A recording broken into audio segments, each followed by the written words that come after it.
আসসালামু আলাইকুম। আমি আজকে দুপুরে করেছিলাম মসুর ডাল দিয়ে পটল ভাজি অথবা পটল দোরমা বলতে পারেন। তার জন্য আমি মসুর ডাল ভিজিয়ে রেখেছিলাম, তারপর সেটাকে ব্লেন্ড করে নিয়েছি।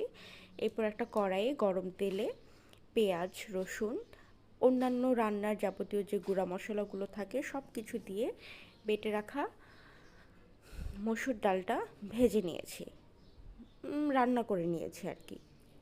সবগুলো মশলা আর বাটা ডালটা ভালো করে ভেজে নিয়ে অল্প একটু পানি দিয়ে জিনিসটাকে একদম শুকনো শুকনো করে ফেলতে হবে। আমি যে ব্লেন্ডারের জারে ডালটা ব্লেন্ড করেছিলাম সেটাতে সামান্য একটু পানি দিয়ে সে পানিটা দিয়ে এটা করে নিচ্ছি।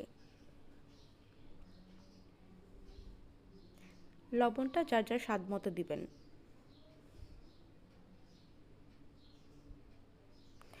এই তো আমার ডালটা রেডি হয়ে গিয়েছে। এখন আমি পটলটাকে ছিলে নিচ্ছি আর দুই পাশের মাথাটা কেটে একটা চামচের সাহায্যে ভেতর থেকে এটার ভেতরের আঁশগুলো সব বের করে নিলাম। এবার আমার রেডি করা পুর আমি এটার ভিতরে দিয়ে পটলের মধ্যে দিয়ে দুপাশ থেকে এটার মুখগুলো আটকে নিচ্ছি।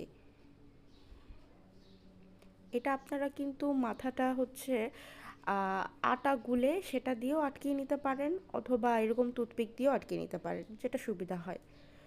তো আমি কোনোটাই আমার ঠিকমতো হচ্ছিল না আর খুব তাড়াহুড়া ছিল, তাই আমি এভাবেই আর কি ভেজে নিলাম। রেডি।